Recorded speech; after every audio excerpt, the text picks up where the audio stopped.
Welcome on in, boys and girls. Today is a very special episode. You know what I love about doing this show is because sometimes I just get something that came to me, right?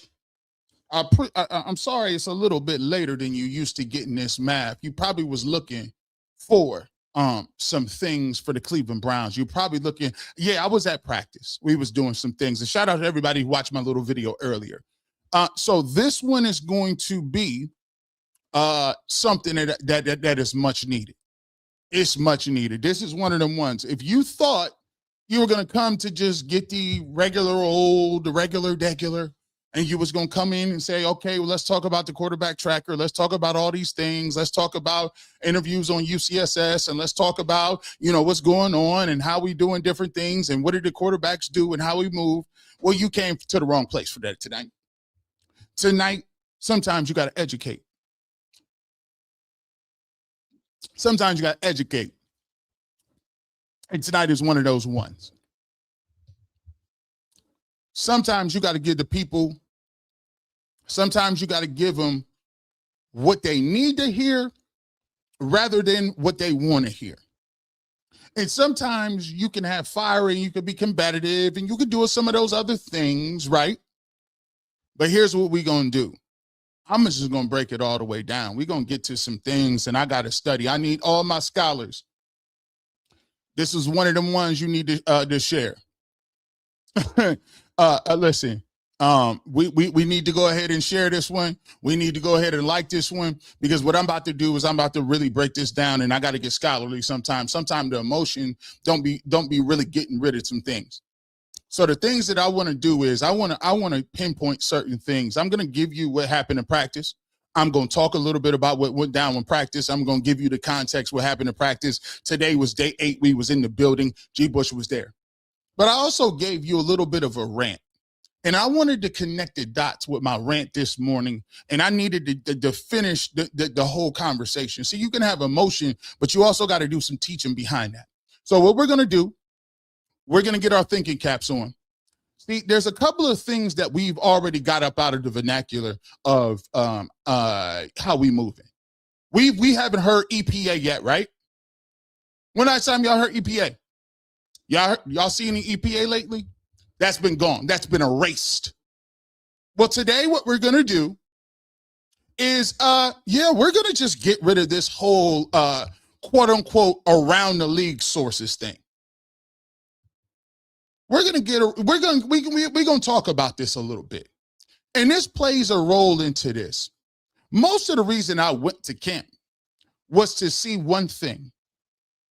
I wanted to see the difference between what I saw and what I'm seeing and what's being reported. Because the discrepancies is in the details. What I mean by the discrepancies is my wife is an auditor.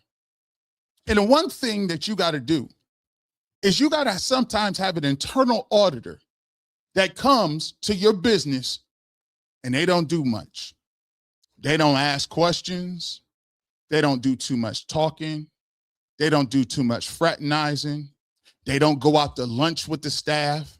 They don't get to know the general manager. You know what they're there to do? They're there to listen, watch, and be a forensic specialist.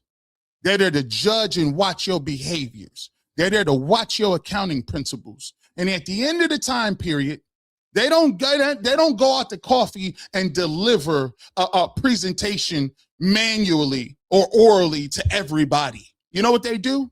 They hand over a stack of documents and reports that say, this is where all the money was going.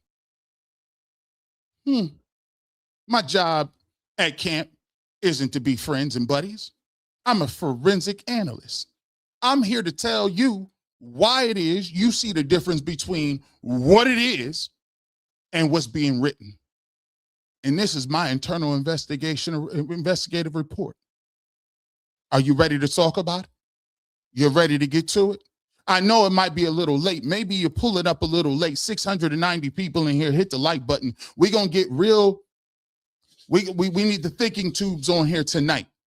Let's start with this. I'm going to give you what happened today. Let me make sure that's here. Yeah, we ready to cook right now already. Time to educate. Let's get to this. So today, what I'm going to do is I'm going to show you this, guys. Let's get to, first and foremost, the tracker and how we moving with this. Always remember, always remember the questions that I'm going to ask you today. The question is, what are the authors? Who are the authors? And what are the contexts behind the authors? See, what we're doing here is, let me just ask you a question. Today's practice, and I'll give you a nice little thought process of what it was. Today was a heavy install practice. Today was a practice where they were installing plays, trying to get people lined up and doing exactly what they needed to do. They were installing, right? That is why you see numbers like 11 of 16. My question is, do you think that they only threw 16 passes? Absolutely not. They're throwing passes in individual. They're throwing passes in regular team. They're throwing passes all over the football field. These are the ones that they're charting. Dang, G. Bush, here you go again. This wild work. So you telling me they only had 16 passes the whole practice? Stop it. I was going to let y'all cook. I really was, till I got upset this morning. I was a little upset. Because guess what?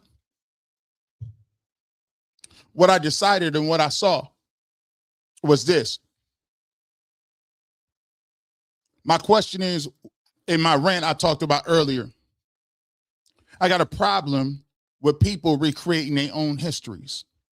I got a problem with people who decide that they will print and do what they want to say, and there's no consequences about it. Well, sometimes you got to be the consequence. Sometimes you got to tell people and educate people that it's not the players. It's the people surrounding the players. Let's be clear. Let me tell you something. This isn't about what happened in practice day 8. This is about the shaping of the narrative of what we happen and what we are at war for. You are at war with the truth. See, what they do is they get you to argue back and forth about what numbers is validated, which person is better, who has the upper leg. All while mean times behind the scenes, not believing nothing that was being said and read. The problem is they don't like Deshaun Watson, Dylan Gabriel, or Shedeur Sanders. But that's the big red herring. That's the big thing behind closed doors. Because at every turn, when one of them suits their purpose, they will throw them under a bus. How many times can we say that we done heard every single person say they need to get rid of all 3 of them? And even when they don't have no answers and they get stuck, and you realize, well, maybe you didn't watch no practice, maybe you don't know what you're talking about, all of a sudden it's all 3 of them are bad. They do it every week. One day is Dylan Gabriel, the next day is Deshaun Watson. He's trash, he got to go. He's washed. Shedeur Sanders. Understand the premise here, people. It ain't the folks that's on the field producing, it's the people that's producing this. How can you have a tracker and you don't know what you're tracking? How can you explain what the track is? What routes was they running? What were they working on today? And they'll draft somewhere else and dog them out too, because that's also part of the program. See, we're going to break this down in 3 acts. It's 3 acts, just like everything with plays. I got acts with this because it's all a charade. It's a scam. It's a sham. It's somebody moving strings and moving around. And the problem is the investigative analyst, the internal auditor, G. Bush on the Barbershop, then figured it out. See, what you got to do is, what I do is when I go to camp, how's I do it? I stand on the opposite side. Because the problem is here's what you don't want. You don't want to be caught up into the group thing. I'm not over there dapping and kumbaya and wanting to hang out and sharing notes. What is there to share notes about? I know exactly what I see. If you over there, I'm over there. And I'm watching. I'm watching the placement. I'm watching alignment. I'm watching who's doing what. I'm watching the install. I'm watching individual drills. So I know what they're working on.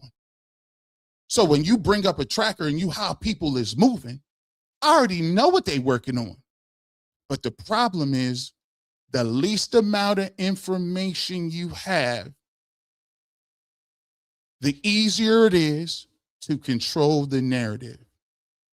Let's talk about it.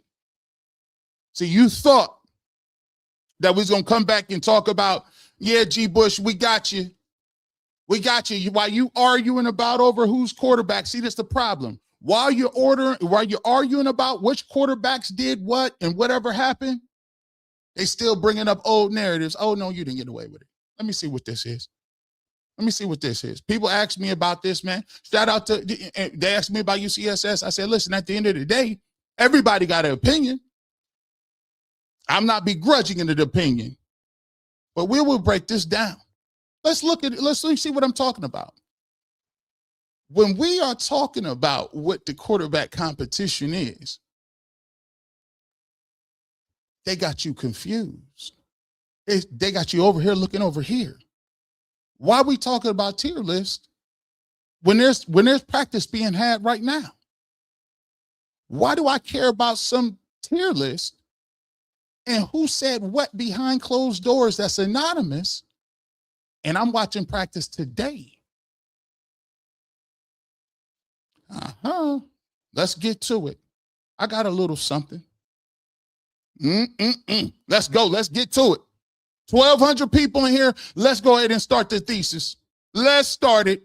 Surprise on Deshaun. I would give him a 4 all day, and it's not like it's disrespectful. It's just he's at best an unknown. At best an unknown, and at worst the jury's in, and it's not good. Shedeur is so interesting because there were people who thought he was going to be drafted, people in the league who thought he was going to be drafted much higher. Remember, today's thesis is people in the league. That's the buzz phrase. That's the lesson at hand. Let's continue to go on about what people in the league really means. We'll get to it. Show your work.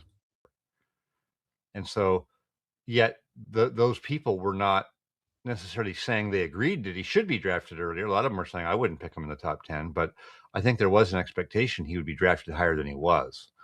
And now, after seeing him last season, and not just as a player, but just seeing how he handles things, I think. Whoa. Here's the problem. What you mean seeing how he handled things? No, absolutely not. What you see about how he's handling things? What you mean by him showing up for the community? By him being a person that only talks about going out there and worried about himself? By him defending his head coach? By him doing what? What is he doing? See, that's the stuff we're not going to do. You can have a problem with what people are saying. You can have a problem with what we're talking about on the football field, right? But the thing is, remind me, we're talking to you about anonymous people we don't know about again, talking about the same storylines again, 1 year after he's been drafted and shown what his work is, what he is as a human being, and continues to do so. But you keep bringing up anonymous narratives about people who you know around the league, my good sir. So let me tell you what. Is the person around the league no more than the person that's in the community that's watching him? Absolutely not. Does the Cardinals press secretary, does the Jaguars director of PR, does the assistant general manager know more about Shedeur Sanders than someone who's covering them every day and is watching him develop in real time? Absolutely not. But what you're doing is, we're going to break it down. It's the sources around the league. Let's talk about it. I want to talk about what he's doing today, not about what somebody that I can never find out who it is, then ain't gonna stand on the principles and say what it is. I gotta put and attach my name to it, don't I? When I go to practice, they say G. Bush, Garrett Bush, last name Bush. What is it? Do I got to put my name on? Everything. But we'll break that down. We'll get to it. We're going to get to it. Continue. The league's turned off. Maybe unfairly so. Maybe even more so than the. And now, after seeing him last season, and not just as a player, but just seeing how he handles things, I think the league's turned off. Maybe unfairly so. Maybe even more so than the on-the-field product would suggest, just because of the way he goes about his business. What do you mean he goes about his business? What does that mean? What does that stand for? What are you talking about? Can you give me an example? Well, you got something that, what? By the way, we'll continue on. We'll continue on. Let's go. I think is not exactly what NFL teams are looking for. Okay, well, here's what we're going to do. Here's how we're going to celebrate this. Let me get to my thesis statement. Understand something. It's 1,500 people in here. You might want to tap in. Because before, a lot of people will tell you, G. Bush, you should be jumping up and down, screaming, yelling, doing all kinds of things. Why don't you call people out by names? No. You guys need to sit down and you guys need to pull a chair up, and I'm going to show you how to systematically debunk this stuff. And you don't need to be emotional about it, because the more emotional you are about it, the more your message gets missed. So here's what we're going to do. We're not going to show tracker number. We're going to get to the get down. All right, Rosie. But I ask you, let's get to it. Can I get to this? This is broken down in acts. This is a play. Act 1 is, who writes history? History isn't merely what happened. History is what survived about what happened. Kings, rulers, chronicles, they have the power to preserve or erase. If it isn't written, did it really happen? George Orwell in 1984 wrote, who controls the past controls the future. Who controls the present controls the past. If we go to practice and we look around, and I'm sitting here watching, if I watch it but don't document it, it gives other people an opportunity to create what history even happened. And the devastating part is, you can go somewhere and they'll switch reality right in front of your face. One day the tracker is gospel. The next day the tracker doesn't mean that much. The next day, depending on who's at the top of the tracker, they can say that person is the odds-on favorite. The next day, if the wrong name is up there, they can just simply strike it from the records. Nothing here to see. All the quarterbacks are bad today. Who controls the past controls the future. Who controls the present controls the past. In sports, the narrative can build legends or destroy them. The question you must ask yourself today, and why I talk about independent media, is because of this. People have always known this. Back in the day when you were a king or a ruler, everything was about legacy. Everything was about your family name. Everything about you was your name. My name is my name. Ironically, some of us don't have very much lineage to our names. If kings wanted to really get rid of you, what is the first thing that they do? We'll have you stricken from the record. Your family won't exist. You'll never own land here. Land is a piece of paper. Your rights is a piece of paper. Your right to vote is a piece of paper. Your marriage is a piece of paper. Your buying power is a piece of paper. And somebody somewhere has the ability to write, decree, erase, tear up, never happen. The question is, you better start questioning who these people are and why do they get to write history? What qualifies them to be the bearers of history? Who's this? Who is the historian of sports? Ask the question. ESPN? Is it beat reporters? Is it film analysts? Is it former players? Is it podcasters? Is it fans on social media? Is it algorithms? Whoever wins the competition shapes how athletes are remembered. Remember that. Whoever fights the hardest for the narratives gets remembered for how athletes are remembered. When you listen to the Barbershop, 1,700 people in here, when you listen to the Barbershop, I give you a lineage of things. Think about how Pete Rose died as one of the best baseball players, as a disgrace, as a person who bet on his team, as a pariah, as a person on the banned list that never received recognition. You know what they did to Pete Rose? They struck him from the list. Because in 3 generations, who remembers who had the most hits? It's only going to be the people that were in the Hall of Fame that count. Pete Rose will be gone to history. Barry Bonds, steroid users. Barry Bonds in my generation was one of the greatest players prior to a steroid or a needle. He had 4 MVPs prior to that. But because you gave someone the opportunity or the power to decide legacy, if he doesn't ever get into the Hall of Fame, was he really a good player? Was he anybody?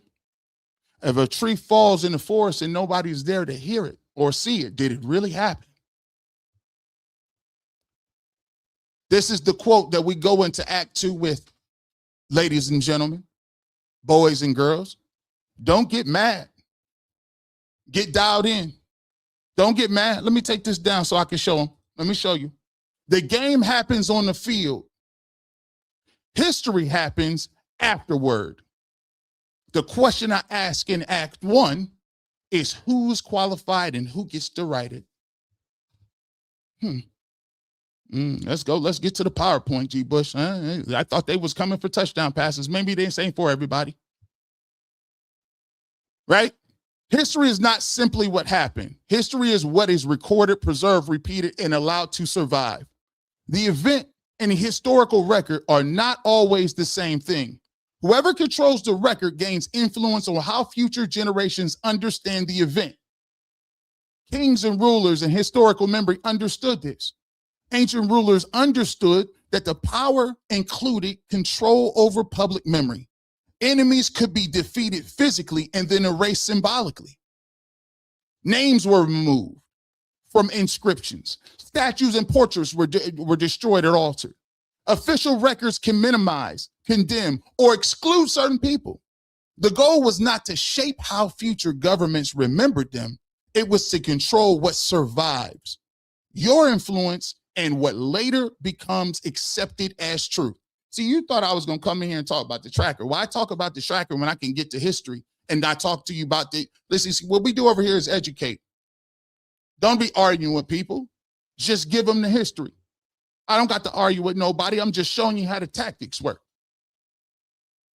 Medieval chronicles and power. Medieval kings relied on chroniclers, royal records, religious institution, and court historians. Most ordinary people had no way to publish their versions of events. Let's talk about it.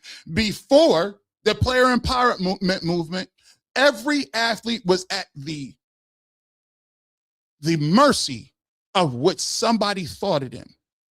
There was no way to get on the 19 Action News or whatever news and CBS and NBC or whatever you gonna be, 43. You couldn't get on them.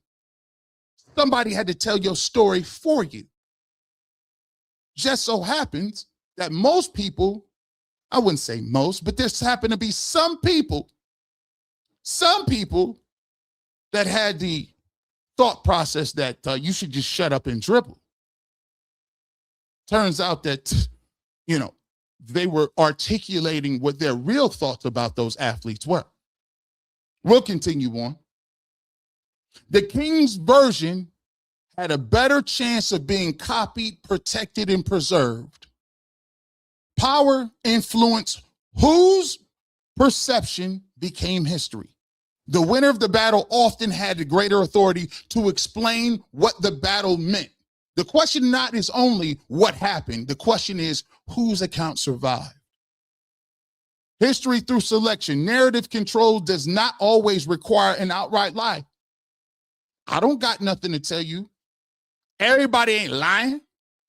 Sometimes you can omit the truth. Sometimes you could just be biased. It can happen through selection. What gets included? What gets left out? What gets edited out? Who gets quoted? Who is ignored? Who becomes the headline? What becomes a footnote? A person can use true facts and still create a misleading overall picture by removing context. That's why I got a problem. What are you talking about? People rub the wrong way. They just rather not deal with it. You got to be specific about that. What do you mean rub you the wrong way? Ain't no anonymous person gonna raise their hand and sully my character without me saying so. And then the tactic they use is when you say something, they turn around and say, oh, look at here, look at you. Why don't you just cover your ears and let us slander you, and then we may leave you alone? Stop. Absolutely not. Narrative is not always created by telling people something false. Sometimes it's created by deciding what truths they are allowed to see.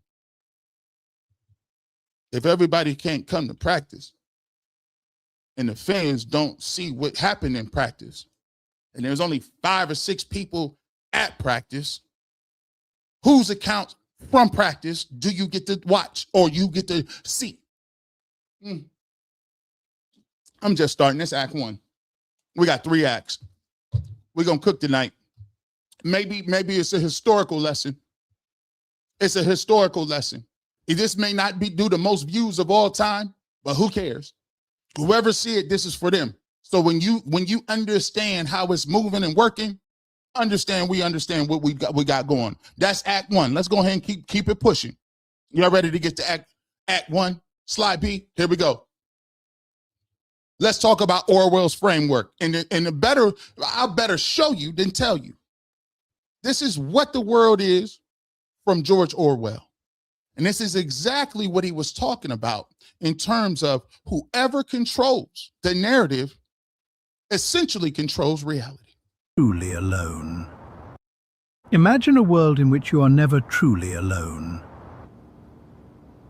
A screen in your apartment watches you. Cameras track every movement, and microphones hear every word. But the greatest danger is not doing something forbidden. The greatest danger is thinking something forbidden. Ooh. In this world lives Winston Smith, the main character in George Orwell's 1984. Winston lives in Oceania, a totalitarian state controlled by the party. At its head stands Big Brother. His face can be seen everywhere. Beneath it, the same sentence always appears: Big Brother is watching you. No one knows whether he really exists. What matters is that everyone feels watched. Oceania is engaged in a permanent war. The enemy changes, yet the party claims that it has always been the same. People are not supposed to think, but to believe. Winston works at the Ministry of Truth, but no truth is preserved there. Instead, the past is altered. Remember what he said: preservation, records. You work at a place, where the archives at? 30 years from now, is Barry Bonds a good baseball player? Well, that's depending on what algorithm is programmed. Winston edits old newspapers and reports. If the party has made an incorrect prediction, the text is changed. Hold on. Here we go. Here we go. Now we starting to dial back in.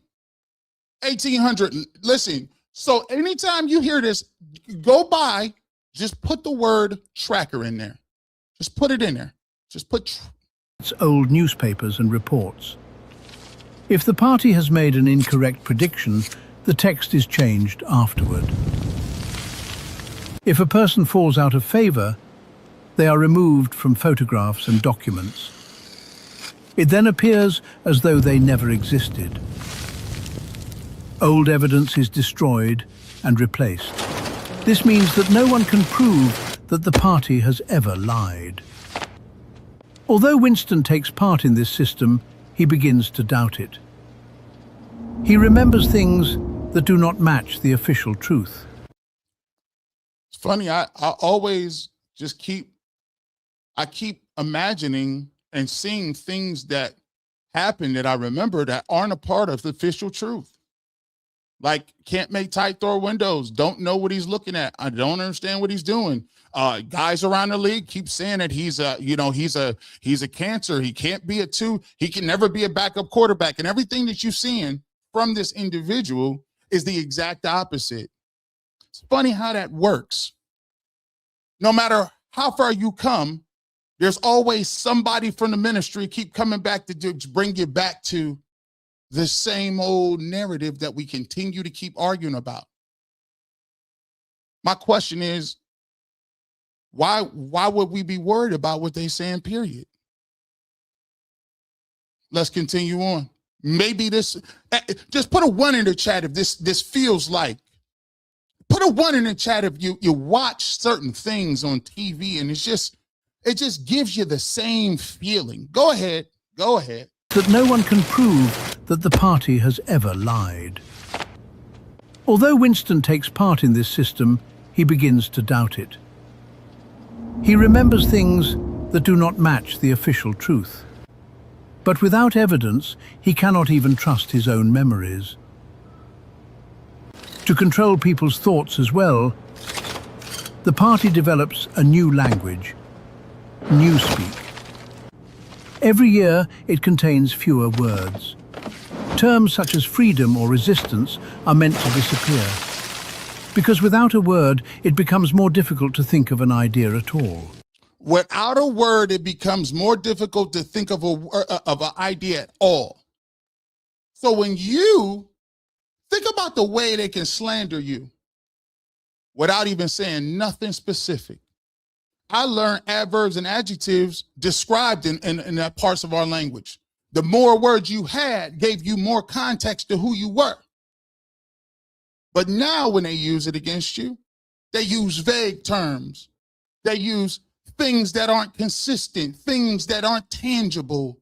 I'm hearing intangible things from anonymous ghost sources that tell you they would rather not deal with the behavior that you can't outline or pinpoint that degrades and pulls you back to a place where you're always at a perpetual motion where you're never quite being enough.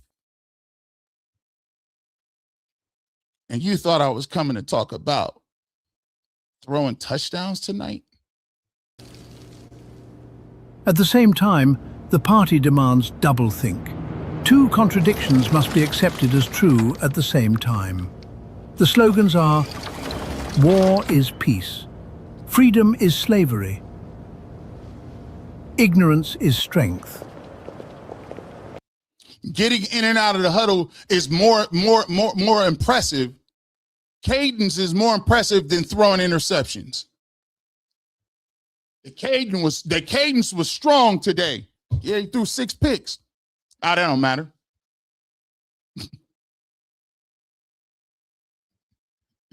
Dana told you one person has a 3 to 4 to 1 touchdown interception ratio.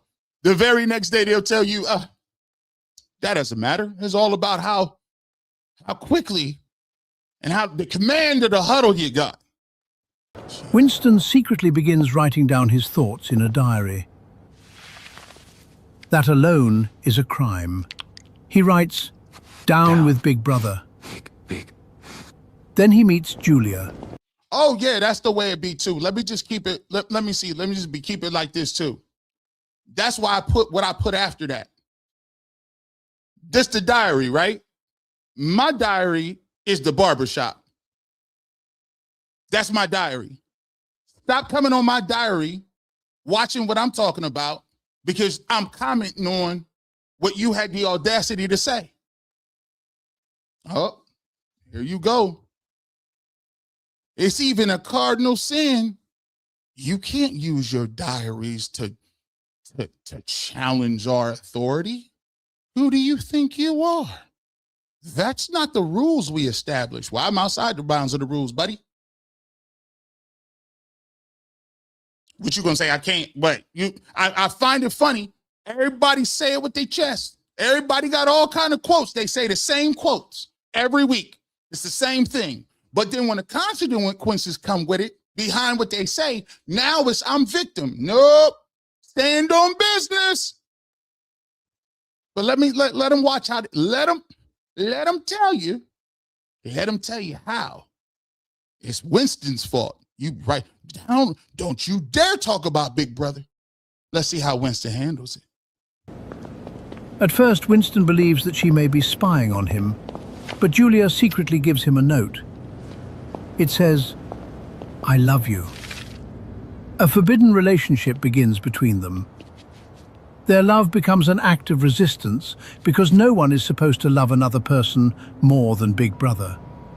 Winston and Julia meet secretly in a rented room. There, they believe they have found a place without surveillance, a small piece of freedom. Winston also trusts O'Brien and believes him to be an ally of the resistance. But everything is a trap. The room has been under surveillance the entire time. Winston and Julia are arrested and separated. Winston is taken to the Ministry of Love. This name too means the opposite of what it says. There he is interrogated, beaten and tortured. O'Brien is not a resistance fighter, but a servant of the party. He does not merely want to punish Winston, he wants to change him completely. The party does not demand obedience alone. It wants to decide what a person believes to be true. O'Brien shows Winston. How many times do you see me on TV and people ask, gee, you can't really believe that? You can't really believe that this guy can actually become better, do you? Like, the conditioning is going to get me to a point where I'm about to really just turn. You know what? Enough of you keep saying it, and I'm gonna, you know what? Maybe I'm crazy. See, but the thing about conditioning is I actually went through conditioning, not the psychological one. I'm actually the physical one. Something about being on the line physically and don't think you can go very farther. That makes you mentally strong, that you don't give a damn what nobody's talking about, and you can't be broken. Sometimes I think the media believes that you can be broken, that with enough pressure and enough people and enough extra and enough people to talk to you and enough people to be outraged and enough people to really keep you going, that you may just wake up one day and just say it's easier to go along with the flow. But it's something I thank God for. It's called, when you on that line having to run and lift them weights, it's something that changes a little bit inside your soul. Something that changes your DNA. You know what? My coach used to always tell me something. He said, you know what, them people that come watch us in the stands, you never forget this. They can't do what you do. They'll never be able to do what you do. when you sacrifice and you got to go to class and your body hurt and you dealing with needles and pains and injections. Them same people with the CTE. You know what, them folks, they'll never understand what you understand. And guess what? They don't like you for it. They pat you on the back, they shake your hand. Hey, I'm happy for you. I'm happy. But deep down inside, they pissed off that they don't have the intestinal fortitude, the athletic ability, or the God-given ability to do what you do. So the best thing you can remind yourself is the only people you got rooting for you is inside these locker rooms that's doing the same thing that you doing. And that's the scariest part in the world, because they finally realize that they're on us. They done woke up. And in the second you stop and wake up and realize that all of the people are the same, the numbers and everything, all it changes, the number on the back and the jersey numbers change. You think they like Baker Mayfield? You think they like Odell Beckham Jr.? You think they like Myles Garrett? They don't mention Nick Chubb no more. They don't like Jarvis Landry no more. They don't like Shedeur Sanders. They told you Deshaun Watson should have been gone. Dylan Gabriel is like a yo-yo. He's good this week. They don't like none of them. You know what they like? Control and power. That's what it is. See, power is kind of intoxicating, especially when you have the ability to be around something so close, but will never understand or touch it. Maybe it's just me. I might be just cooking tonight. I might just be cooking. I don't know. Let's talk about Winston. And 4 fingers, and claims that there could be 5 if the party demands it. Winston is not merely expected to lie, he is expected to truly believe that 2 + 2 equals 5. After prolonged torture, Winston loses faith in his own perception. The only thing he still tries to preserve is his love for Julia. Then he is taken to room 101. There, every prisoner is confronted with their worst fear. For Winston, it is rats. When a cage containing hungry rats is held in front of his face, he breaks. He screams that they should do it to Julia, not to him. In that moment, he betrays the person he loved most. The party has won. Later, Winston is free again and sits in a cafe, listening to the party's war reports. When he meets Julia once more, they both admit that they betrayed each other. There is nothing left between them. At the end, Winston looks at the image of Big Brother. He no longer feels hatred or resistance. He loves Big Brother. That is the terrifying ending of 1984. The party has not only defeated Winston, it has destroyed his personality and rebuilt it. Orwell's novel shows how dangerous power becomes when it controls language, history, information, and truth. When facts are altered, lies become almost impossible to prove. When language is restricted, thought is restricted as well. And when people are constantly watched, they eventually begin to control themselves. Orwell's warning is therefore, never give a single power the right to decide what is true. Because whoever controls the past controls the present. And whoever controls the present also controls the future.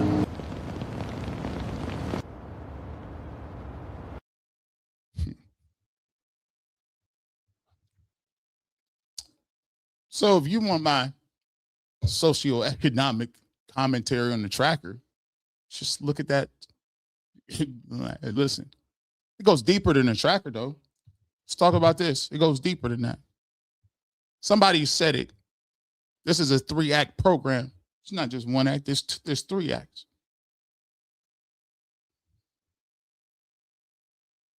Hey, it's 3 acts. Act 2. Who gets to be an authority This is where we talk about the things, right? This is who gets to be the authority. Now, remember, in Act 1, boys and girls, we talked about, how did we talk about this? In Act 1, we talked about it's if you control the past, if you control the future, if you control the narrative, you can control reality.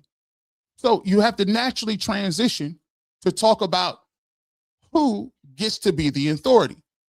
Let's talk about the thing we talk about with anonymous sources. Let me just break it down. And so I don't want you to say that you're going to come over here and say, G. Bush, you say people tell you information all the time. You saying anonymous sources are all bogus? Absolutely not. I believe that when you, listen, I'm a constitutionalist. I believe our democracy is built on the freedom of press. But it also needs to be checks and balances on that freedom. With freedom comes great accountability. So, yes, I do understand that whistleblowers and people have to go in anonymity, because when you speak in truth to power, things can get kind of ugly. But here's the problem. We talking sports, right? Anonymous sources have an unaccountable advantage. No name, no risk, all influence. Let's talk about it. See, that's where it gets, G. Bush. G. Bush, Garrett E. Bush. I'm a public figure. You can find anything you want about me, pretty much. I gotta put my stuff on the line every day. I put my name on my evaluation. Why don't they? The problem isn't that a rival executive has an opinion. The problem is presenting an interested party's opinion as a neutral league consensus. See, this is why I got to get into minutia. So you meaning to tell me you're going to go to the Baltimore Ravens or the Pittsburgh Steelers or wherever you want to go? And by the way, you won't even put a team on it. That's crazy. They don't put a name, a team, or the position. And then you use them as a neutral league consensus. And then you make the leap of faith that they are more credible because it is a league source. People around the league believe. Is that expertise or access? Is that your expertise or you flexing your access? Yeah, I talk to people I know in the front office over here. Okay, well, we don't know who they are. Ask the questions they won't answer. Watch this. Think about all the questions that arise when you say people around the league believe. Who are they? What is their role? What did they watch? How much and how recent? What was their method? What was their interest? When you say I called a bunch of people in front offices, you do know people who sell tickets are technically in the front office. You know people who just crunch numbers and analytics are technically in the front office. You know people that can probably say, if I clean the bathrooms in the front office, I can technically, by the transitive property, say I work near or close to the front office. Credentials without context is just cloaks for opinions. This is why you should never, you thought I was coming up here to talk about, you thought I was coming in here to talk. Oh, yeah, this is the reason why. You thought I was dying. You thought I was going to talk about the tracker. No. We came, last week it was the EPA. Credentials without context is just cloaks for your opinion, and you can just hide behind stuff. We don't respect it. I got to hide. Listen, when I say something about Deshaun Watson or I say something about Dylan Gabriel, when I say something, I got the logo on, the hat, the bear, I'll be at practice. What we talking about? Accountability. Authority without accountability can shape a player's legacy. That's not analysis. That's narrative power. They thought I went. They thought Not all sources are created equal. When you look down the checklist of league source, is it a GM, a scout, a coach, an assistant, a field guy, a PR prep? Is it season ticket sales rep, or just someone who heard something that's close to the front office? Let's talk about this. This is one of the most highly competitive leagues in the world. Competition creates bias, and anonymity creates cover. Every team has an interest. Rivals don't watch tape the same way we do. You telling me, you telling me somebody in the Tennessee Titans front office is watching more film than me and going to practice every day? Absolutely not. The marketing guy for the Rams knows more about what the Cleveland Browns are doing schematically than a person that's going to camp every single day that's a former player. Absolutely not. But the way they get you is they use it as an elitist shield. It's called, I know people.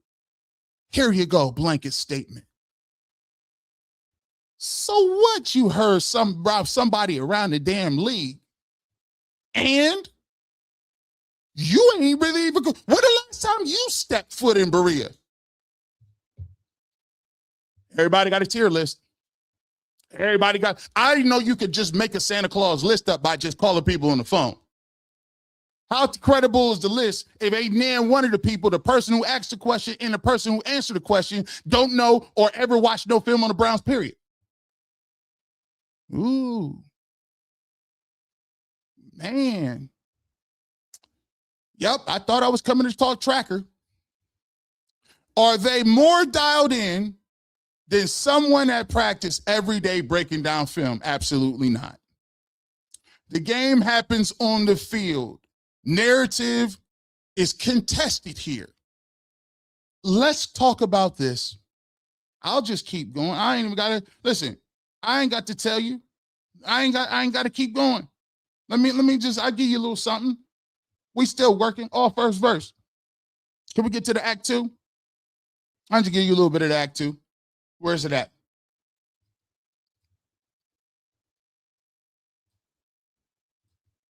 Let me put this up here. Start with the phrase. Let's break it all the way down. We hear this phrase constantly in the sports media. People around the league believe. Let's break down sentence structure, because I know a lot of y'all didn't pay no attention in English class. People around the league believe. My first question is very simple. You tell me in the chat if you understand it. Who? The league is not one person.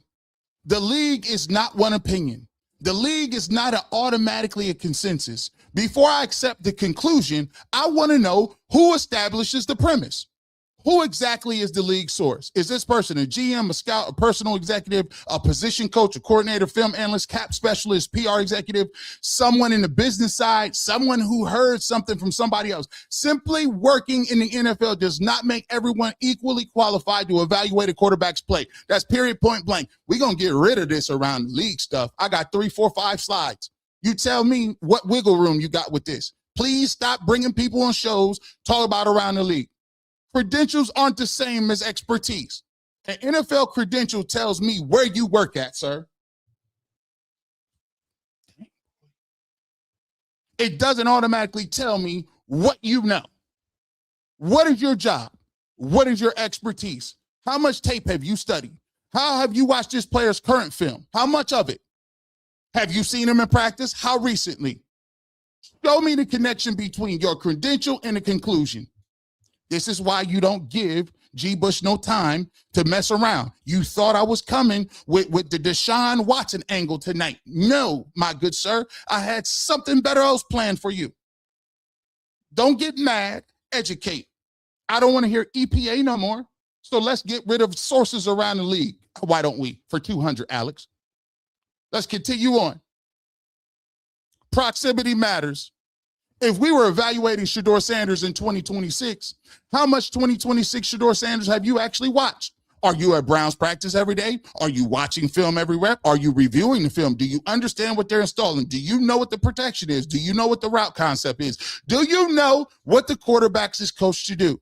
Or are you evaluating a handful of clip statistics and secondhand information? I think you are if you're in another city covering your own team. Because my good sir, if you're worried about the Cleveland Browns and their install, what are you doing for the Green Bay Packers then?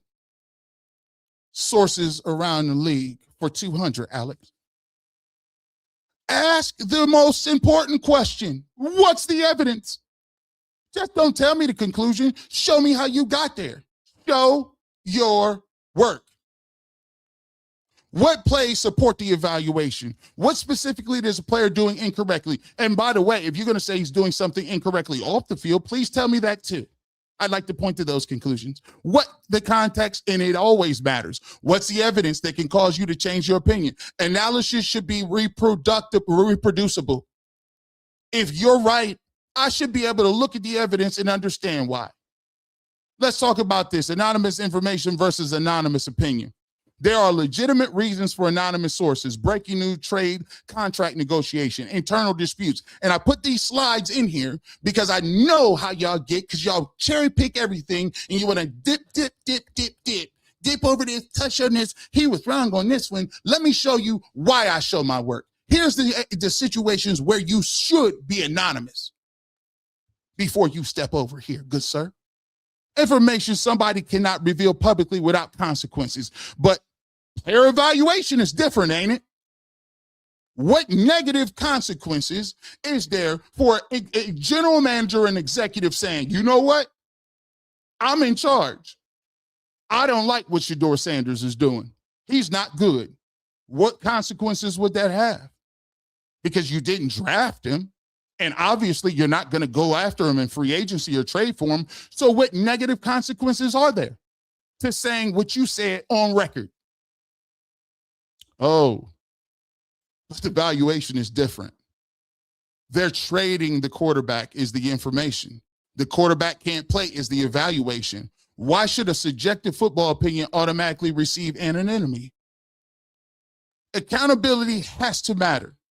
If I put my name next to my evaluations, the reporter puts their name next to the article, the player puts his name and reputation on every performance, the coach's decisions are public, but an anonymous evaluator can potentially affect the player's reputation without taking any reputational risk themselves. No name, no consequences, potentially enormous influence. By the way, refuted. I took the time and matter to explain to you why I believe in multiple bullet points, why this is an issue and a problem. The same way I did with EPA. Show your work. Put a name on it, dog. Why would your opinion about a player evaluation hurt you? Okay. They like, dang, man, well, at least you leave it alone. Is he done with this stuff? Is he done? Absolutely not. We're not done. Absolutely not. That's an accountability imbalance. If I'm wrong, pull the clip, play it back, call me out. My name is attached to it. But if an NFL executive is wrong, who do we hold accountable? Probably the same people we don't hold accountable for saying that the Browns are getting Ty Simpson every day on the offseason. Or about why they're going to get Malik Willis every day in the offseason, or why no quarterback in the room is going to be on the roster every single day. What accountability is there? Why don't we all make it up? But if an NFL executive is wrong, what do we do to hold them accountable? We don't even know who said it. Yet their evaluation can live forever in an article. Every single anonymous source that we continue to hear about Shedeur Sanders wearing headphones, Shedeur doing this, they still using the same anonymous sources. You see how the lie just keep going? You see how a lie is so difficult to just it's a stain that lives forever. Because the people are too lazy to do their own research or show up and find out for themselves, regurgitate the same talking points. By the way, please don't at me. Don't ask me if I'm talking to you. If the shoe fits, wear it. You're not that important, by the way. I'm not talking to none of y'all specifically. I'm talking to all of y'all. Didn't JC say that?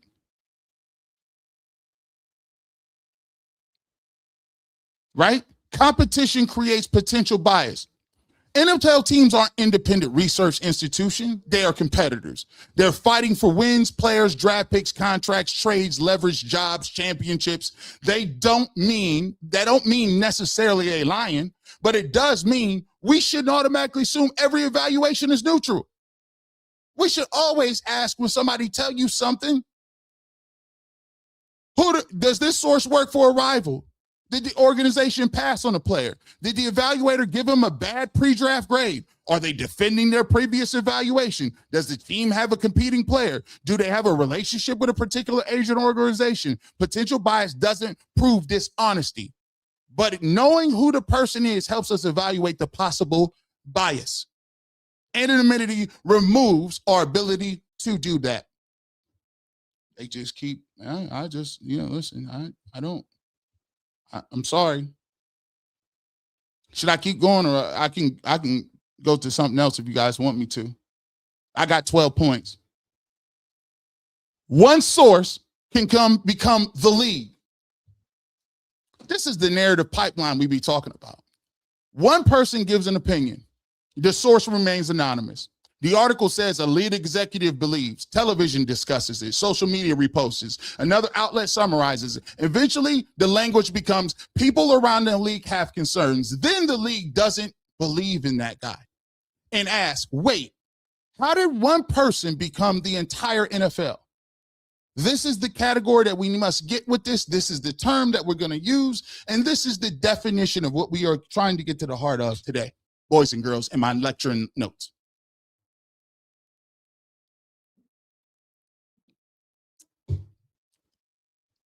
You thought we was talking about Denzel Ward and Tyson Campbell defense today.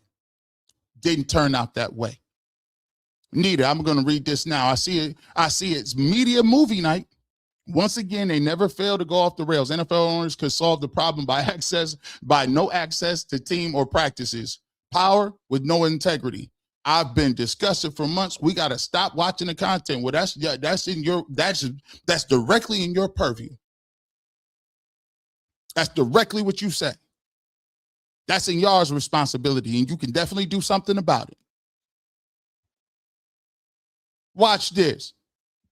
Southern Sassy Creation said, keep going. Alexander Gallant, keep going. I can stop. Y'all want me to keep going? I want this to be done. I want it to be finished because I'm tired of people saying stuff with their chest so tough. Like, this is what you got to do. Don't be sitting up getting mad, arguing, folks. You drop that knowledge on them. Drop the knowledge on them and then tell them you deal with the consequences. Don't call me. My Twitter DMs is not open. If you feel away, you just feel away. I can't do nothing for you. Take some NyQuil or Benadryl. Calm down. Right now, hey, Rosie, have I eaten yet? I've been at practice. I ain't ate nothing. See, I get so mad, I ain't gonna eat nothing. I'm not eating nothing. Nah, I gotta put something together. I knew I gotta put something together. Let me ask the question. Wait, how did one person become the entire NFL? You know what that's called? Write this down so you can use it against them. That's authority laundering. Y'all out here authority laundering right now, bro. And the internal auditor. I was the scorekeeper, but now when I go I'm the internal auditor. An individual opinion can acquire institutional credibility simply because of the words attached to it. League source, NFL executive, people around the league. The title becomes evidence instead of actual evidence. That's dangerous. Because people, now we're being asked to trust status instead of methodology. We trying to tell you it's status over the people on the ground. It's status and what your name and title is over what you saw.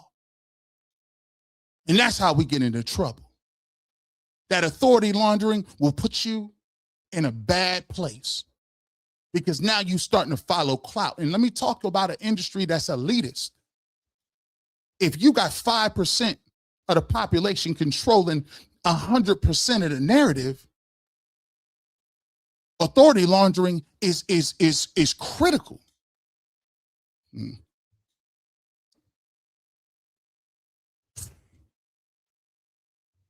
Nah, what you gonna hear? Listen, we cooking.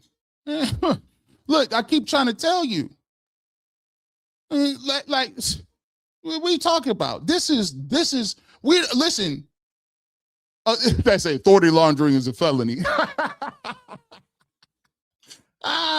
Insider versus outsider elitism. Here we go. And I'm here to break it down on a college level. And I say what y'all want to, man. If somebody had a problem with what I'm saying right now, that's on them. How could you have a problem when I'm talking about a critique of the media at a college level? The media is listed in the Constitution. Why would it not come with scrutiny? Insider versus outsider elitism. There's another assumption worth challenging. I'm just simply holding the mirror up. The inside the NFL means you're informed. Notice the root word informed inside. Outside the NFL, independent media means you're uninformed. It's too simplistic.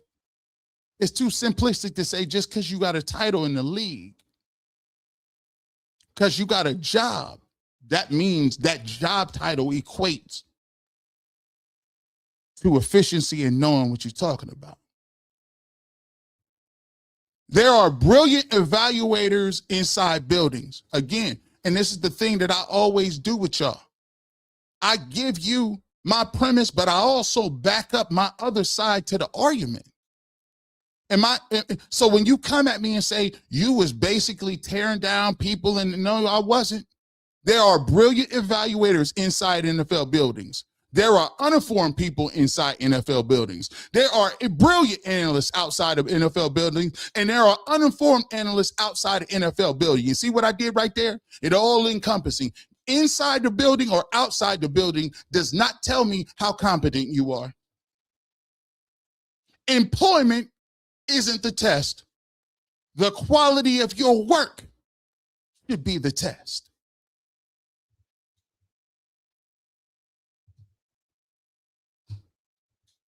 You see how we always come back to the work. You see what we do here. We come back to the basis, right? It ain't about the buzzwords you use. It's about the work you put in. By the way, I'll be on UCSS tomorrow, and I ain't going nowhere. That's my show. Hey, you got to, hey, listen. Hey, y'all got to learn something. Just because somebody got an opinion, don't get mad at them about opinion. You just put yours out. Why would somebody be scared off by an opinion of somebody? Stop. I put bricks in over there. We ain't going nowhere. We ain't going nowhere. We out here cooking. Let's just finish this off the right way. Instead of asking, does this person work in the NFL? Instead of sounding and asking, hey, let me find this dude in the NFL and let's validate what he said. Why don't we do this? Somebody always said, don't ask about don't ask about suggestions unless you're going to be the solution. What is their expertise? What are their access? What is their evidence? What is their methodology? How recent is their information? What is their potential interest? Are they willing to explain the reasoning? Then we get formulas, right? Because I gave you a formula for EPA. This is a formula when you basing whether or not somebody could be trustworthy and somebody that you can put your stock in and say, okay, I like what they putting down because I'm going to show they work. My equation is evidence plus expertise plus access plus transparency divided by the title.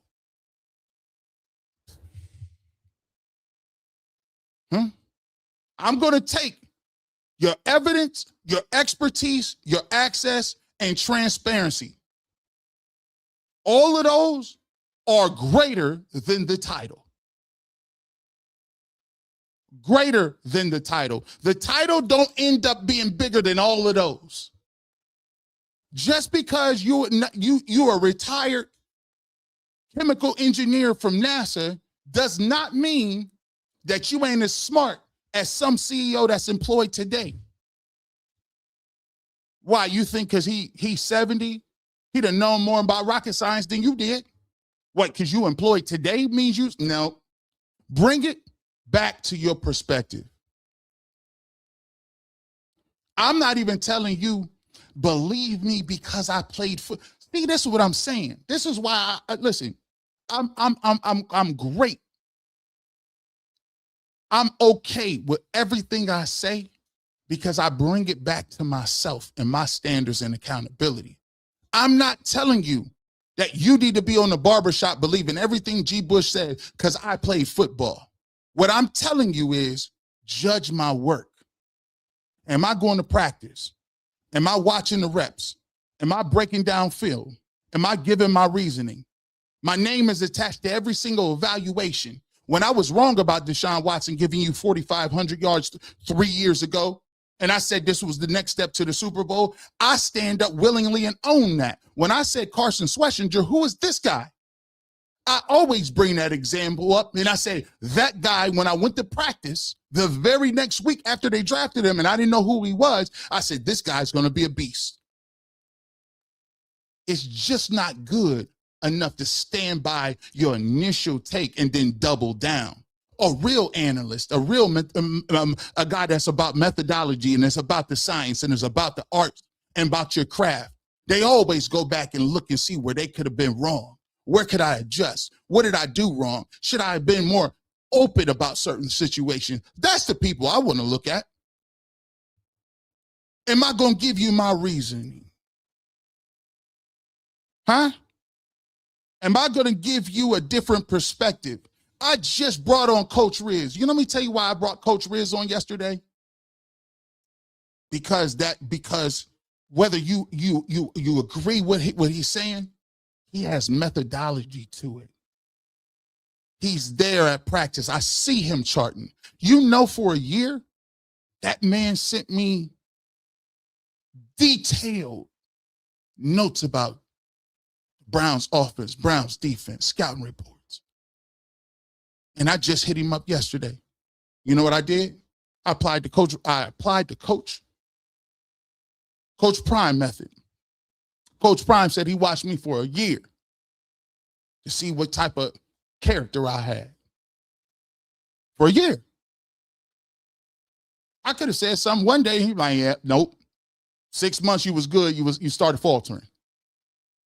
It took me a year to look at Coach Riz's football acumen. And I came to the conclusion, he calling balls and strikes. We can talk about football. I may not agree with it, but his methodology and the way he goes about it is solid. Solid. Challenge me. If I'm wrong, show me. That's the same standard I'm asking everybody else to meet. That's it. That's it. Whew. I know we're a little late. I'm sorry. I got the last act. Thank you so much for appreciating me. We're going to get to it. I know it's late. Let me give you this. I want to show you this. Let me show you this real quick.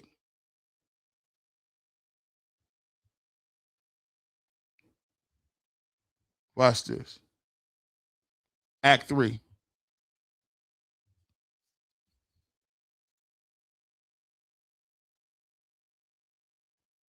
Notice the narrative that we continue to keep having. Barbershop final cut. Who profits from the narrative? Somebody said this, man. She hit on it earlier. Authority laundering is crazy.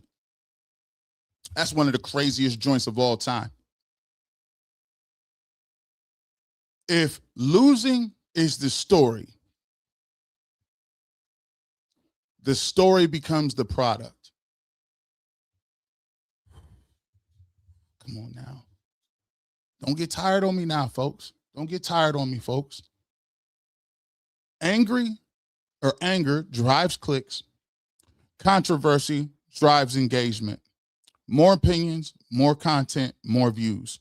More views, more ad revenue, more profit. Who profits from the narrative that the Cleveland Browns are tanking? That they only care about getting to the dome? That they need a quarterback every single year? That we're all garbage and no one cares and this team is a dumpster fire? The Cleveland Browns have capitalized on the cash cow of losing. The media has capitalized off of losing. The product isn't wins, it's outrage. See, this is why, come on, G. Put a 1 if you understand where I'm going. I'm going to bring it back home. Don't be distracted. I repeat, don't be distracted. See, the elite benefit when we fight with each other instead of seeing who pulls the strings at the top. The Shedeur Sanders narrative is being sold. Why do you think there's a great yo-yoing effect? One day they won't say nothing because they know you'll watch and pull up to see if you'll say, hey, is they going to give Shedeur credit for playing well today? Nope. They just change reality and say, nobody was good today. See how easy that works? Then the very next day when Deshaun Watson plays well, they'll say, oh my gosh, he's pulled ahead. How? When he done lost the last 4 days. There's nothing about his performance. The tracker numbers you got, the eye test that we see in practice every day, and the numbers that tell us he's ahead. However, the Shedeur Sanders narrative is being sold. Do not be distracted. Always ask the question, who's benefited from it? Because remember, people, how easy is it to say you suck? How easy it is to say? How easy is it to say, you're bad, you're bad, you're bad, you're bad, garbage, garbage, garbage, garbage, garbage, garbage, garbage. Oh, dumpster fire, dumpster fire, dumpster. You know why? It's easy to say that. Just not good. No, I need more descriptive words than that. Just because you say not good don't mean it was it. Come on, man. If the Browns were actually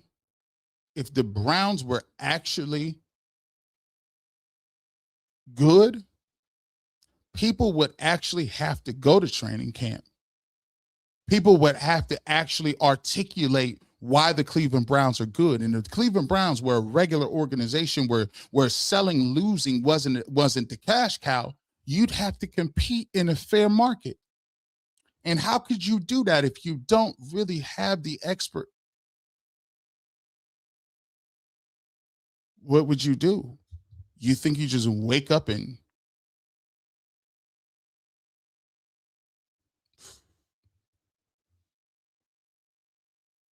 By the way, let's talk about this. Does this man sound like he's trying to lose? 1,900 people in. Does he sound like it? Mentioned something to me, something about being crazy. You bet your okay? You bet your, we ought to be crazy about winning. That's what we ought to be crazy about, right? About how we play, how every single day we bring it. We ought to be. I'd rather be fucking crazy and out of my mind fighting to win and leave it out here, and somehow medical people got to come out and resuscitate. They're going to fight my off to win, then just everything's okay. It's okay to be casual. It's okay to get out and then be a fucking loser. That ain't me. And that's not going to be us. This is why it's a perfect storm. Y'all done messed around and actually gave me somebody that I can actually explain.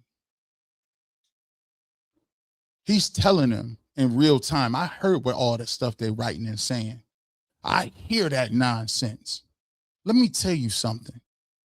Everything is okay. It's okay to lose. It's okay to be bad. It's okay to wait 3 years. Let me tell you something, man. You got a coach that waited his whole life to get an opportunity. There's some of us that know about getting passed over on opportunities.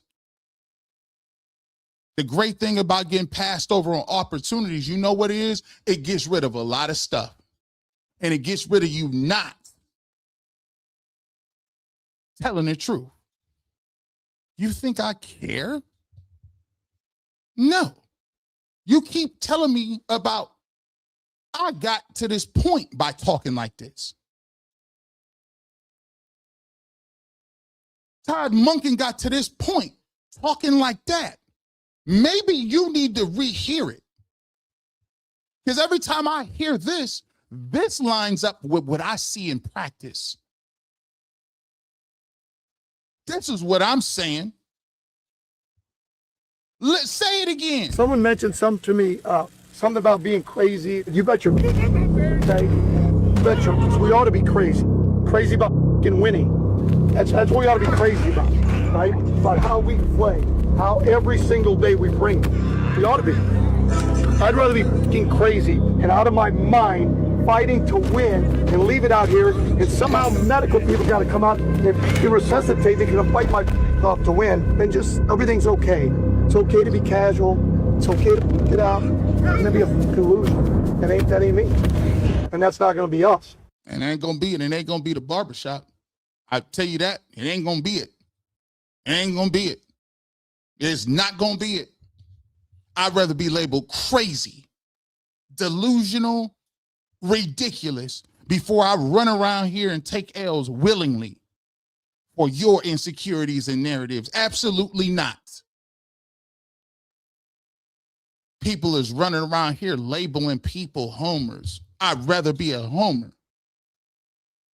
I'd rather be a homer than sit around here and have people sit up in front of my face and tell me about why we so trash, but be rooting for every other team in a planet. Time out for it. Time out for it. Yeah, call me what you want. Call me the homer. Call me the Kool-Aid drinker. Call me everything but lazy. Every time you keep serving up these random narratives, I got time to talk about Act 3. Let's roll. Start with the uncomfortable question. We almost home. We talked about who writes the narrative. We talked about who gets the authority to validate the narrative. Now we ask who profits from the narrative. As you see, I got to put economics in it because it always comes back to the almighty dollar. Because narratives don't exist in an economic vacuum. Sports media is also a business. Attention has value, clicks have value, ratings have value, engagement has value, and we know controversy has value. Losing can become a product, and that's what it's become in Cleveland, Ohio. When a franchise loses for decades, losing becomes part of the identity. When you talk about Browns nationally, what do you hear? Everybody knows the phrase, same old Browns. Here we go again. Factory of sadness. Only the Browns. Those narratives already have an audience. Ooh. So now you know you competing for that audience. They already generate an emotional response. Eventually, losing isn't just what you're covering. Losing can become the product you're selling. Here's the emotional hammer. There's an easy role to play when a team is bad. Be the emotional hammer. Tell angry fans how angry they should be. Something goes wrong, I told you so. Bad practice, same old Browns. Bad throw, this guy can't play. A loss, burn it all down. Trade everybody, tear it to the studs. Sometimes those criticisms are justified. But eventually, you have to ask, is negativity a conclusion, or has negativity become the business model? Dang, G. Bush. When I wrote that, I didn't think it would hit that different. It even hit me a little bit because I didn't think it was like that. I didn't think it was like that. I got too many acts up. We're going to put one back up here. We're almost home, people. We're almost there. Yeah. Negativity and critical analysis are not the same. Being negative doesn't automatically make somebody objective. Being positive doesn't automatically make somebody a homer. The question is whether the evidence supports the conclusion. Something can be bad, call it bad. Something can be good, call it good. Kind of like when Dylan Gabriel makes a throw or Shedeur Sanders makes one or Deshaun Watson. You shouldn't have to have the thumb on the scale to say which one you're going to pay attention to. It's okay. Have the intellectual honesty to call it good. Analysis should follow the evidence, not the brand you've built for yourself.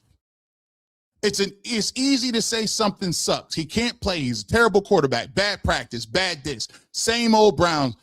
Those conclusions require very little explanation. But you tell me why. What happened on that play? What was the coverage? What was the protection? What was the progression? What was the assignment? Now we actually have to know football, don't we? Good football can require more work to explain. Sometimes a quarterback makes the correct decision as a result, and the result is an incompletion. Sometimes offensive linemen give up pressures because of the protection call. Sometimes the receiver runs the wrong route. Sometimes defense simply wins the rep. Sometimes the quarterback throws the ball away because that's exactly what he was supposed to do. The box score can't always tell you that. Context requires work. Every section comes back to work. What if the Browns are actually good? Well, then we got a problem, don't we, boys and girls? What happens to the same old Brown business model if there's no longer the same old Browns? Now you might have to come to practice. You might have to watch an entire period. You might have to break down the film, study the scheme, understand the assignment, explain what we are seeing, put evidence behind your conclusion. We almost there, and they probably wishing I'd stop talking, but we got another slide. This is the Shedeur test case. Say Shedeur becomes the test case for what we're talking about. Don't tell me what you thought about Shedeur Sanders 6 months ago. Tell me what he's doing today. Don't give me the pre-draft evaluation. Give me the 2026 evaluation. Don't tell me what somebody predicted would happen. You tell me what is actually happening on the field today, right now. If he's playing poorly, show me. If he's playing well, show me. The player should be allowed to change the evaluation through his actual performance, which is being tracked in real time. So I got a problem when you go back to the pre-draft evaluation when I can see you drop, when I can show him dropping dimes today. The narrative cannot be unfalsifiable. This is extremely important. If every good play gets dismissed and every bad play becomes confirmation, we're no longer evaluating the player. We're protecting a predetermined conclusion. Good evidence has to be capable of changing your mind. Otherwise, you're not analyzing. You're defending a narrative. Outrage has an economic advantage. Anger generates reaction. Reaction generates comments. Comments generate engagement. Engagement generates distribution. Distribution generates views. Views generate revenue. And that doesn't mean every negative opinion is motivated by money. Again, I ground myself even in my arguments. It means the incentive structure deserves examination. And what we do in the barbershop is not just sit up here and talk. We examine. Today, we're examining the narrative. You don't need a conspiracy. This is important to say. I'm not saying everybody got together in a room. I'm not saying there's some secret meeting to keep the Browns down. You don't need a conspiracy when incentives already point people in the same direction. If outrage performs better, people learn to produce outrage. If conflict performs better, people learn to produce conflict. If misery builds an audience, misery can become valuable. We continue to keep giving you the last slide. And this is important for how many people are left in here. And we appreciate 1,900 people when they probably ain't even 8 all over the country listening to this. And we didn't sell not one slide and no quarterbacks. Culture wars keep us fighting horizontally. Quarterback versus quarterback. Fan versus fan. Player versus reporter. Analytics versus former players. Old media versus new media. Insider versus outside. Everybody is fighting everybody. And sometimes we so busy arguing about the conclusion that we never examine who established the premise. Just ask, who's right? Don't just ask that. Start asking these questions, because I guarantee you it'll get you further along than just asking who's right. Who created this narrative? What evidence supports it? Who amplified it? What incentives exist? Who benefits from people believing it? What evidence would change their position? And are they applying the same standard when the evidence goes in the other direction? And so far in practice, it hasn't. The real standard is always show your work. I don't want blind positivity. I don't want blind negativity. I want accountability. Put on the tape, show the rep, explain the assignment, explain the context, put your name on the evaluation, and be willing to change your opinion. That is the definition of show your work. The truth isn't a take. In conclusion, the truth isn't a take, it's a process. 3 questions, 1 goal, find the truth. Act 1, who writes the history? Whoever established the record gains influence over how the past is remembered. Act 2, who gets to be an authority? Institutional status and anonymous sourcing can give certain voices disproportionate power over that record. Act 3, who profits from the narrative? Once a narrative generates attention, audience, and revenue, there may be incentives to keep the narrative alive and well. The final challenge that we give everyone: what happens when reality on the field changes, but the people covering it are still operating from yesterday's narratives? That's when the narrative has to be contested. Not with another unsupported opinion, with evidence. In this case we give, if Shedeur is bad, show me. If he's good, show me. If the Browns are bad, show me. And if the Browns become good, have the courage to show me too. The game happens on the field. The narrative gets sold afterward. My job isn't to sell you a different narrative. My job is to make everybody, including me, show their work. And that, my boys and girls, is today's recap without showing one piece of football. Let's get to the super chats. Babyface _10 10 Jewels, thank you so much. Appreciate you. Big Lee, 589, 200 joules. Thank you so much. OG Powers, 88, 440 joules. Thank you so much. Committee, 136, $1.99 super chat. Thank you so much. Keith Braxton, 1,000 joules. Thank you so much. Cedric Phillips, 440 joules. Thank you so much. Carrie Colliers, 200 joules. Thank you so much. Emmanuel Johnson, Deshaun had trouble with pre-snap penalties, 2 days silent. Shedeur had pre-snap penalties. See, he can't operate. Crazy how that worked. Well, I think we explained the crazy, didn't we? Chevy 870, the Kendrick Lamar halftime predicted Shedeur Sanders too. Hey, it predicted not like us, which was something that we attest to over here. JB Smooth, 92, definitely saw Watson throw 2 interceptions today, one individual and another during team. Also, heard Shedeur had 2 touchdowns. He did. He sure did. But then again,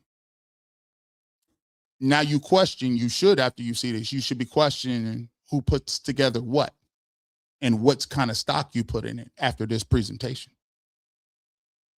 Red Lady 8029, thank you for being the truth seeker and the truth teller. Thank you so much. We appreciate you. Neil Gray 3023. Mike Sando poll is biased, opinion based. Josh Allen and Burrows ain't better than Lamar. Or May ain't better than Hurts at Super Bowl winning is garbage. Hey, I like to show you exactly why or what I believe. And I showed you why I believe it's a problematic poll. Jason 984, 440 joules. Thank you so much. Me and mine, thank you so much for gifting the G Bush memberships. We appreciate you. I was cooking so much that people decided to just call me. I don't know why. Big Lee 8589, 440 joules. We appreciate it. Me and My Entertainment, we appreciate you. Thank you so much for the 2 joules. OG Powers, thank you so much for the super chat, 250. Wahi Ba Musila. I know I probably destroyed that, but I thank you for the 440 joules, man. Nicole B, 869, 200 joules. Thank you so much. We appreciate you. Ashley Tillman, 30 joules. Thank you so much. I appreciate you. Dre B working 100 joules. We appreciate you. Make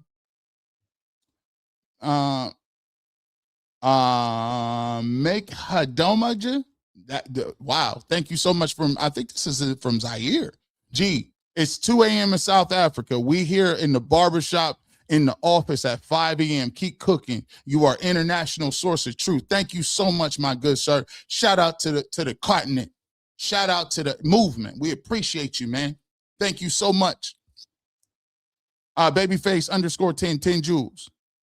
Neil Gray. It was a love fest on UCSS with Sando.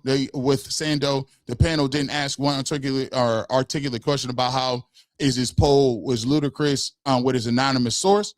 Well, listen, I didn't really quite see. I saw a clip, and so I did my dissertation on it, and I showed my work as to why I felt the way it was. Marcus Sands, 2. Thank you so much for 2 joules. Angel Tillis, thank you so much for the 440 joules. Tomorrow, 4541 G Bush. If you got to NFL Shop right now, 2 is the front page and is crazy what they're doing in Cleveland. They really need to embrace the young man. Hey, sometimes you don't wait for nobody to embrace nobody. Sometimes you stop playing defense and go on offense. Hey, Rashawn 9449, thank you for the 2 joules. Dan Telex, we appreciate 440 joules. Weird Vet, thank you for the joules. Appreciate you. Just a girl, member for 8 months. Cleveland Media are these new writers who need to realize the smear campaign in the days of hiding behind anonymous sources is over. If they prove it, we wouldn't have seen the evidence by now. I mean, I mean, I think this is the most comprehensive conversation on some of the things where when some of the downfalls of just coming out people around the league. Nah, absolutely not.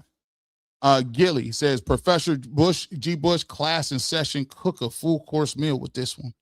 We hope we did. Put a thumbs up in the chat if you think we cooked today. Let me just see the flames if we cooked. Sean P, 2 joules. Thank you so much. We appreciate you. Sean P with another 2 joules. Prenny Childs with 200 joules. Thank you so much. 3 times 87, 440 joules. Thank you so much. Me and my entertainment, 2 joules. Thank you. Prenny Child, 600 joules. Mic drop. I appreciate you. Emmanuel Johnson, 2 joules. Nathaniel Lassick. Both quarterbacks drew defense offsides with their cadence, liars, grossy, and crooked mouth. I don't know I don't know who that is. Don't know who that is. R. Anderson, NJ, 440 joules. We appreciate you. Tree Hen, 4185, 10 joules. Thank you so much. King Aaron, Shedeur fans change the negative podcast narratives by ignoring them. If they don't get out our views, they don't have the power without the views. You are correct. The consumer actually has the power in all of it. You consume what you decide to. Whether it's negative, positive, it's different. You have the power of the consumer. They don't tell you that, but you do. King and me walking. I like that. 200 joules. Thank you so much. Kamisha Edwards, 10 joules. Thank you so much. Babyface _10, another 30 joules. Thank you. Elgin Clemens, 200 joules. Thank you. Anthony Barnes. Mary Kay said Monday she thinks Todd may start giving more reps to who he thinks is going to be quarterback 1. What do you think, G. Bush? I think that Todd Monken has consistently said that it's a quarterback competition. And I think people in the media have consistently tried to artificially make this competition be sped up or disqualified or completed faster than anybody wants to acknowledge. They haven't played no preseason games or a scrimmage against another team. How would you know who's better? K Mills, 550 joules. Thank you so much. Sel Mo Fudd, the Black Eagle Joe Madison said the best, do not undervalue or marginalize black media. Shoot, we believe in that. The Kansas the Kansas Tub, I think that might be it. But we appreciate you, 750 joules. Damian Spencer, 10 joules. Thank you so much.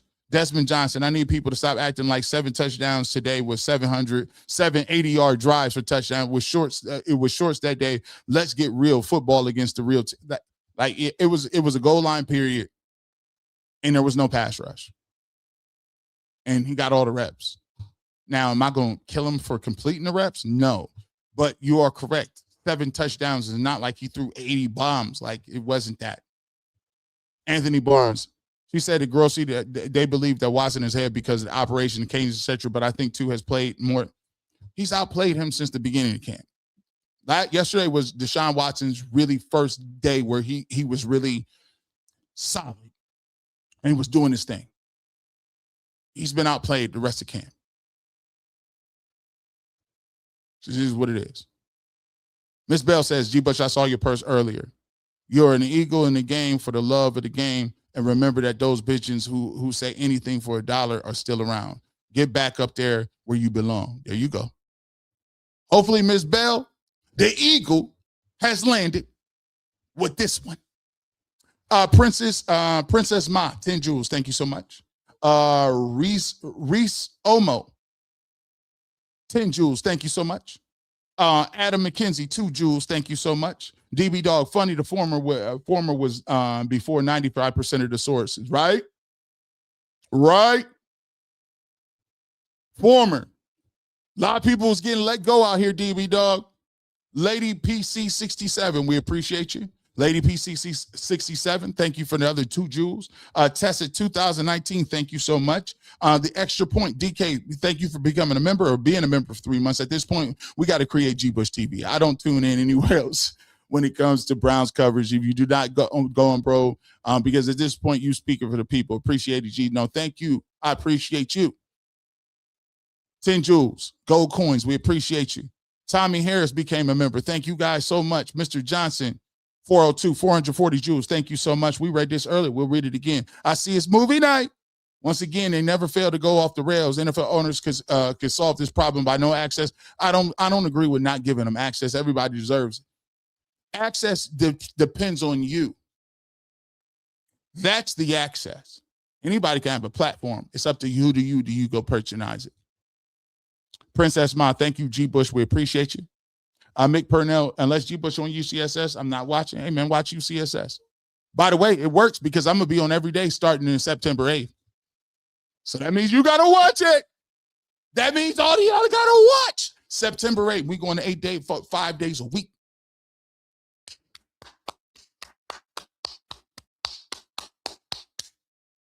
Support the platform. You got to support the platform because y'all listen, everywhere I go, I take y'all with me. Everywhere. Every room I'm in, y'all go with me. If you got this hat, you go with me. Whether that's television, internet, radio, whatever. Wherever this is at, y'all go with me. So if I'm on UCSS, you better be damn sure I want y'all up pulling up because y'all with me 5 days a week. We need that. Independent media need that. They need the look. I need them to go out and say, listen, where did they find this dude G. Bush off the couch? I need 7 more of them. I need these guys. Where he come from? Nah, bro. That ain't the move. Wherever we at, we support. If you're in a barbershop, support. If it's top 5, support. If it's Final Cut, support. If it's UCSS, support. If I'm on a show, support, because it means something, because we need more people to come and have a perspective that look like me, act like me, talk like me, that come from the same background. I'm tired of being the only one. We need more. We need more. So to do it, we got to show that we got a movement. We moving.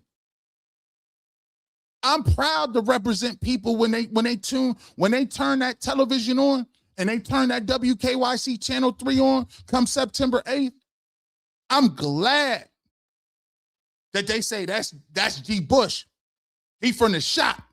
I got to see what he talking about today because you know how I'm going to give it up. You know how we. Come on, man. Come on now. Come on. Mary S12. G. Bush, you saying what means? He said, thank you for artistry integrity. Keep applying the pressure. We rocking with you. W2 hashtag nephew, hashtag the new Cleveland.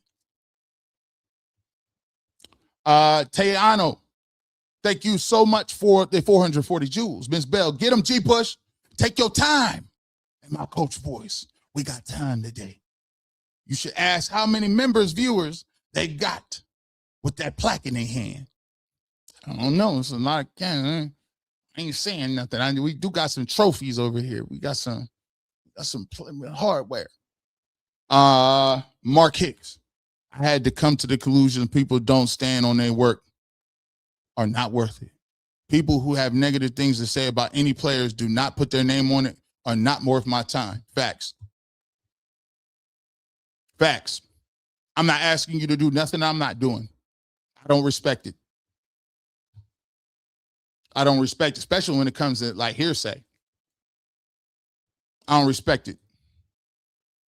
I am Jimmy Jr., 10 jewels. Thank you so much. Mick Purnell, if everybody is real about it, real as I am about this, let's make this stand chat. If you know, you know. Sapper Daddy, 10 months. I've always felt like the reason they don't want Shedeur is because the gravy chain of losing and tanking for high draft picks will be over, and a lot of media members will be out of a job with no sources. Dang, that was deep. Losing is an economic system.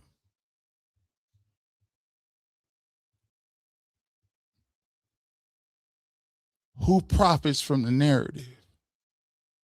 The cash cow of losing. The product isn't wins. It's outrage.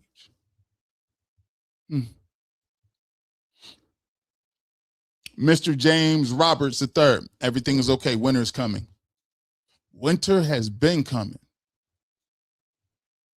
The long nights. Emmanuel Johnson, lineman put out on Mary Kay and said they were a shift in reps today, signifying Deshaun is in the lead. It took one day red zone work 8 yards away with easy 15 reps. Later, people forget the rest of the camp. Oh, they didn't forget the rest of the camp. I told you about this. Whoever writes, maybe you was a little late. Maybe you was a little late. I got y'all. Don't worry about it. Whoever writes history isn't merely what happened. History is what survived about what happened.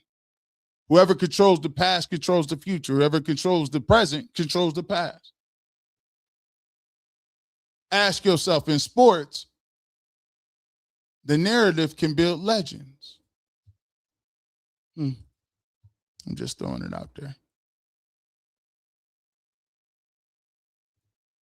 K Journey, I think it's interesting that people get offended when the fan base calls them out. You can't criticize, have an opinion without being a donkey or a bully. The players, coaches, fans believe local media doesn't. Listen, bro, I don't respect that neither. I don't know what type of privilege people got. What are you talking about, man? How many times once again, I ask you a question. How many times do I come on this platform, the Barbershop, and cry about what somebody say, specifically about me? You know why I don't? Because I don't see it. When I'm cultivating my points, I bring my points to the table. Under no circumstances do I care about what you said, how you said it. I'm out here cooking. It take time to cook. You think I'm cooking up this premise with somebody on Twitter in mind? Do you know what it takes? You thought, and we be at it every day. How many 2-hour podcasts? See what I'm saying? How many 2-hour podcasts, 3-hour podcasts do we got? And they all different. Every single one of them. All of them.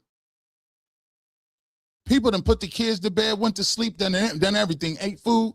We ain't nothing. I done been to camp. I done came back and cooked. What are you talking about? Still with my sweaty hat on. What are we talking about? It's not the same. How many blogs I got today? Lionel Williams, 200 jewels. And we're going to read every super chat. At LP, 30 jewels. At Princess Ma, 10 jewels. Weird Vet G, you get Coach Munkin on the Barbershop. Oh, don't worry. That's going to happen. Mr. and Mrs. Williams. Rosie, please feed G. He's hungry, eating everybody for dinner tonight. Hashtag New Cleveland. That's what we doing. We eat narratives and chewing them up, spitting them out for dinner. We got time. Anthony LaFear, today on UCS as 11, we know what we see. I think I did a beautiful job, eloquent, about why I disagreed. And I didn't even have to bring nothing up. Lionel Williams, 200 jewels. Erica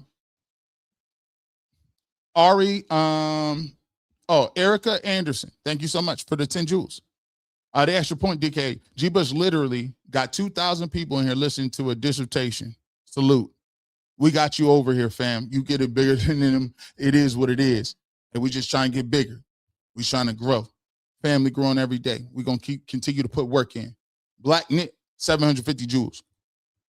Vigilant Hawk. There's a culinary hierarchy that we're not a part of. The biz is not ours, but we are allowed to partake. So they're like, you dare question my nights? LOL, my league punk. Debo voice, my league punk. That's crazy. I like that. That was a great, thank you. That was a great super chat. Sassy Southern Creation. No, keep cooking. I will. Vanji613, thank you so much for the super chat. Lady PC67, thank you so much for becoming a member. Simply Stephanie, New Cleveland, we are winning today. We appreciate you. The extra point, DK, just a small offering for the word that you gave. Half preach, show your work. Thank you so much, extra point, DK. You've been great tonight. BG Offner, why does the Cleveland media make a good day for Deshaun Autumn? Well, you know, it's a tale as old as time, as long as old as rhyme. You got to have a villain and you got to have a hero.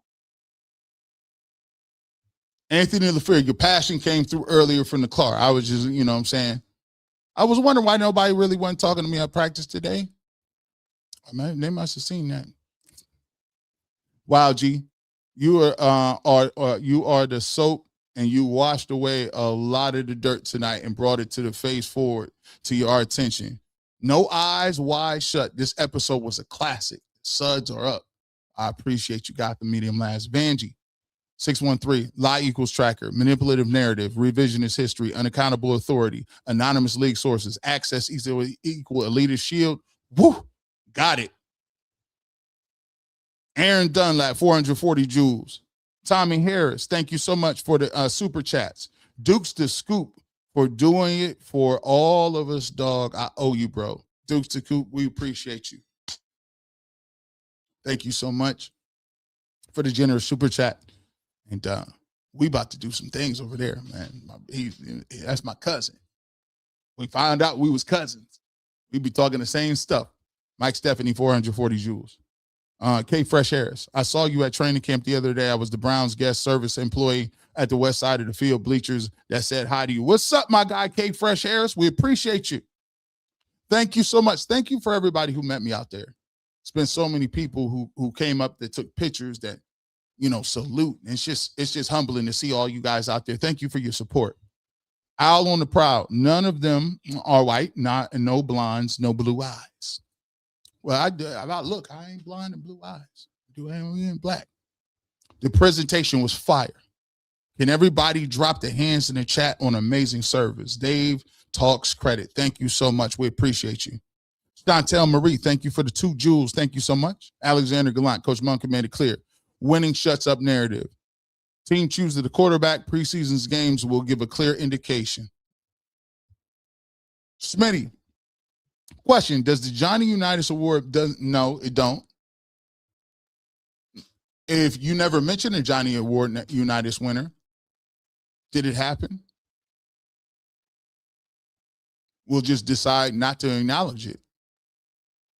They talk more about anonymous sources than actual accolades on the field.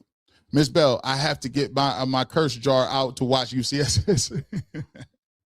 D. King says, why do people act like Shedeur wasn't a part of the interview process? Monken couldn't get the job without the plan for, because again, boy, I tell you, it's crazy. Kevin Brown, 585. Life is beautiful and grand, 440 joules. One Donald Thomas, G. Bush, Cleveland media says everything negative about Shedeur and nothing good, and double down when you say anything. We talked about doubling down, and we also talked about double speak. Good is bad, bad is good, up is down. And according to many, interceptions are not a problem, but cadence is going to give you the quarterback job. Okay. Mr. Johnson, 440 joules. Thank you so much. Bobby Houston, 440 joules. Thank you so much. Anthony LaFair, the arc doors are closed and it's starting to sprinkle. Actually, it's thundering a little bit. Life is beautiful and grand. So you said September 8th, everybody? Okay, we got you, G. Bush. Hashtag New Cleveland. Yeah, we got September 8th. Ready to go. Velma Cooley, 200 joules. Thank you so much. MVD Money. G. Bush is cooking a Sunday dinner on a Thursday. It's going up on a Tuesday. Got your girl in the club and she chewed. Whatever happened to him? T-Storm, VA 2012, G. Bush cooking on a Friday night. Is it Friday? No, it ain't Friday yet. Terry 9914. I done did so many blogs. I don't know what day it is. 440 Jules. Thank you so much. Somebody's mama. We appreciate somebody's mama, 1976. Thank you so much for becoming a member. T Storm, G, damn G, you got my dogs wrong, but you still cooking. I'm late, but I enjoyed your post from the car today. They love that car post today. They was like, dang, boy, that boy G Bush hot today. Get some rest, big dog. We appreciate you. The alleged sources are mad because Shedeur is not suffering and could not break him or stop his bag. And now they're trying to do it again. And guess what? It didn't work. I'm going to be back on UCSS tomorrow, ready to go. I'm going to rest my voice and eat some food, and then I'm going to come back to cook. With that being said, you never know where G Bush might show up radio, television, and but you want a fresh cut on sports. And if you want the truth, and if you want that real knowledge over narrative, you know where to find it. Have a good rest of your evening. And like we always say, what it is. Go Browns.